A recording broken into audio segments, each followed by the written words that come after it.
So I live in a coastal community on the Oregon coast. It's a small little community called Walport.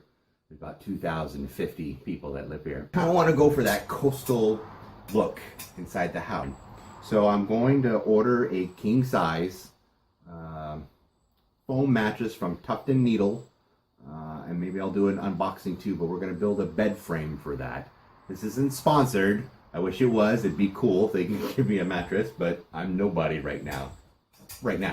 So anyhow, so I went online and was looking through some beds to get some ideas. We're looking, I've got some beadboard, like a sheet of that faux beadboard that I think we're going to use because we kind of want to give this look.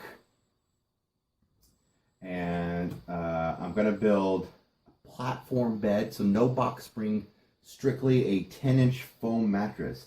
The issue is I'm a big guy, I'm a long guy too, and my feet will definitely hang over. So if I did something like this, my feet would actually hit the footboard, and I don't want that. But this idea is kind of cool.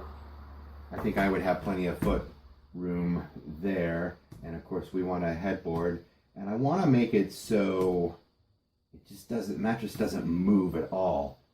So just gone through, picked out some great ideas. I think I decided on something like that where I'll do beadboard on the headboard and the footboard. And I also found these at Lowe's that I'm going to use on the headboard. Anyways, I bought some 1x4 material. I bought some 4x4 material. We're going to paint it white anyways. So any knots or imperfections, I guess I could cover with some, fill with some spackle and sand it, paint it, or maybe we'll just have a distressed look. So anyways, that's what we're going to do. I'm just going to kind of make it up on the fly.